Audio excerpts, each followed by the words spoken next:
Choosing what resilience to run in PvP has been a never-ending debate, and I wanted to settle it once and for all using a method to account for the ever-changing meta that we have.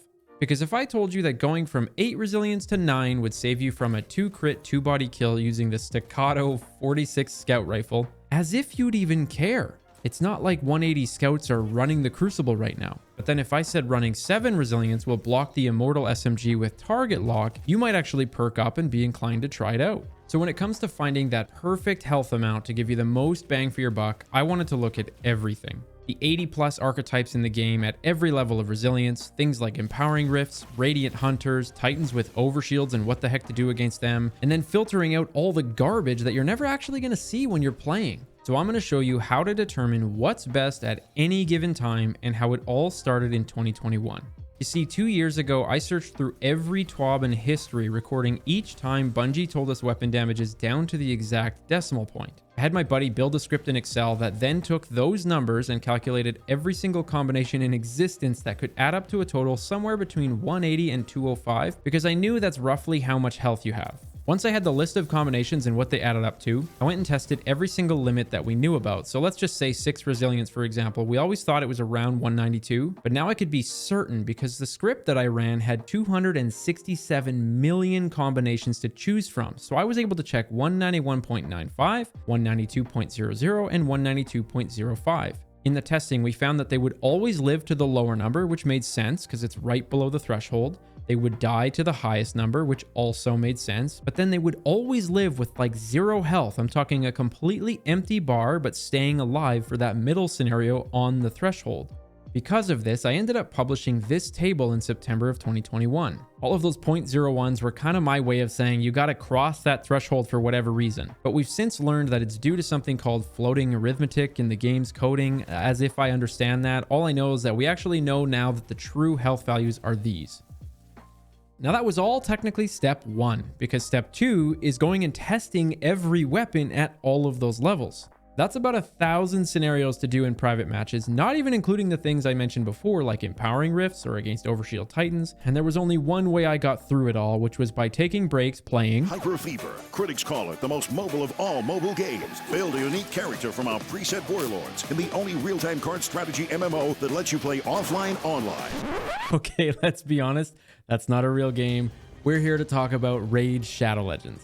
It's a free-to-play game with over 650 champions to choose from. I've been really enjoying El Hain from the High Elves faction and just taking on things like their new hard mode dungeons, whether it's Dragon or Fire Knight, and they've got a limited time special going on that I want to talk to you about. Between April 14th and May 15th, they have an egg hunt going on for new players who download the game using my QR code. You go through a portal in the game to get to their Dragon's Lair where you can look around for these hidden eggs, and if you find one, you're entered into a chance at winning prizes like in-game champions or even real Amazon gift cards. For existing players who already have the game, you can still go to the website for a guaranteed in-game gift. And for those of you that download it right now, it comes with a starter pack worth $30 and the champion Talia. So just by using my QR code on screen, you're going to gain access to all of the things that I just talked about. Now back to Destiny, I did actually start those thousands of tests that I was talking about over a year ago, but then every season came with nerfs or buffs, rendering a bunch of my time wasted. So that's when I knew I needed to find a different way to figure this out. And this is where I introduce you to genius number 1 of the video, Mossy. It turns out when I made that resilience video in 2021 talking about how I gathered those precise damage values that Bungie gave us in old TWABs, it sparked a light bulb for Mossy, and he actually found a way to get that for every weapon in the game without needing Bungie at all. He started just 2 months later in December of 2021, and it's such a clever method too, so here's how he did it.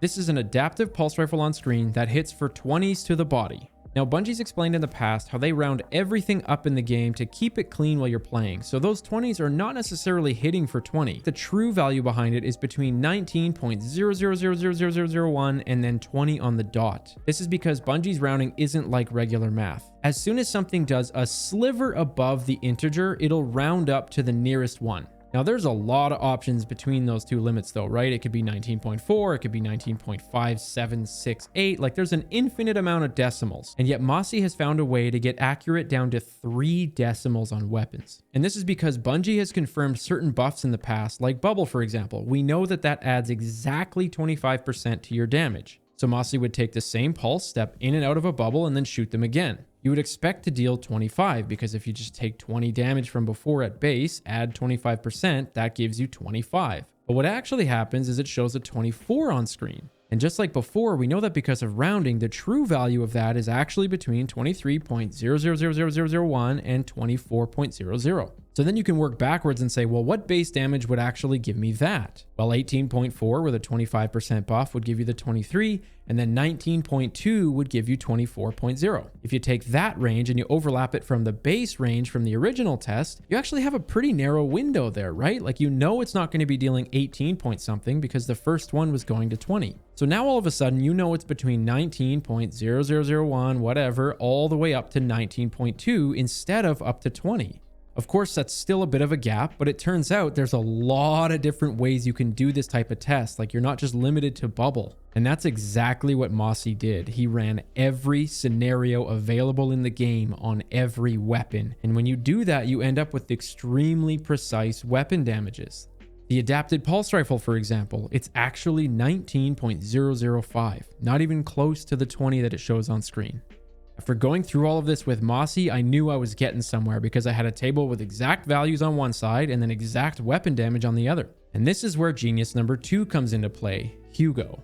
He's an Excel wizard who was able to take all of the information and put together a sheet showing you every single weapon archetype against every single level of resilience. If I go to that adaptive pulse that we've been talking about in the example, it has the damages in there thanks to Mossy, and then it says, hey, your opponent is going to need 6 headshots to kill you from tier 0 to tier 3 resilience, which is up to 39 stat for anyone newer to the game.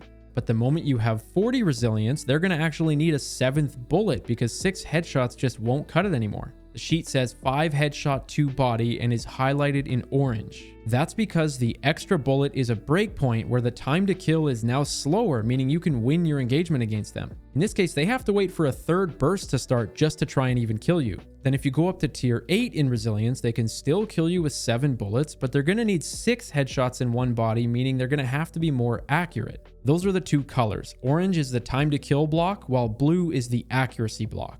The best part is Hugo even found a way to show all those other scenarios that I wanted to talk about. So if I was curious about the Empowering Rift, for example, that's a 15% buff to their weapons. All I got to do is put 1.15 here and bam, it recalculates everything. Maybe you're a Void Titan who likes to spam overshields nonstop. Just add 45 HP to this cell, bam, recalculated. What's the best resilience? I truly can't describe how amazing this sheet is, and after working with him on this, I wanted to kind of put together some graphs and summarize it. So this one shows how many weapons get blocked at every level of resilience. The orange bars are those TTK ones where an extra bullet is needed, and then the blue bars are those accuracy ones where they're just going to have to hit more headshots but the same bullet count. You can see 9 is super high in the accuracy block category, 6 is kind of high in both, which is pretty solid. But then it kind of hit me. These graphs are useless because of what I said at the beginning of the video. We don't care about blocking the Staccato 46 180 RPM scout rifle. We care about the meta. But this just got the wheels turning, and I realized this still isn't that great because it weighs every weapon equally. Say I jump into Crucible right now, I'd probably run into 5 SMGs for every 1 hand cannon that I see. And that is where genius number 3 comes into play, Giraffe Hat Stand. How do you properly adjust for a shifting meta? Well, this gentleman found a way to take weapon usage rates from the entire player base in PvP from DTR, that's the Destiny Tracker website, and then inject those into the resilience dataset. Not only that, but he had control over the environment, like if those usage rates were from competitive or quick play, maybe trials. No surprise, Immortal is in fact the #1 used weapon at the moment.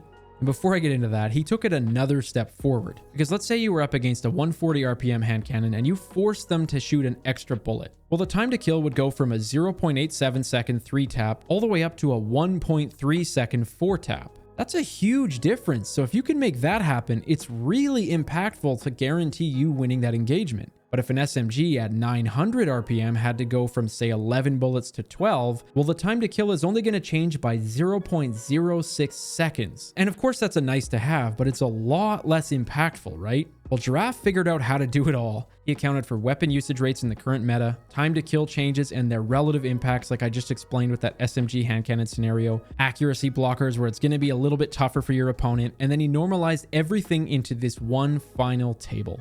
It's color-coded based on bang for your buck, if you will. So at 0 resilience, you die the easiest, and that's just blank. Then bumping up to 1 resilience helps a little bit, of course, but it's red because it has one of the smallest relative impacts, meaning the jump from 0 to 1 doesn't really do much for you. But if you look at tiers 8 and 9 resilience, those are green because they give you the most bang for your buck. Not only do a lot of high usage weapons get shut down at these levels, but their TTKs are also impacted on a relative scale the most. Of course, if you look at tier 10, which is 100 resilience, that's going to stop the most things, but relative to 9, it's not actually that much extra. So after going through this whole project, I have some final recommendations for you. But first, I want to say thanks again to Mossy, Hugo, Giraffe, and really everyone in the community that contributes to this type of stuff, because if it weren't for you, things like this wouldn't even be possible. If you like high resilience, use 8 or 9. Even if you're a Titan, you don't need to run 10. 9 is perfectly fine, and every iteration of this project showed that 9 is a common theme, so use that extra stat point towards something else like your grenade. If you insist on having low resilience, which is understandable for hunters, just make sure you run 3.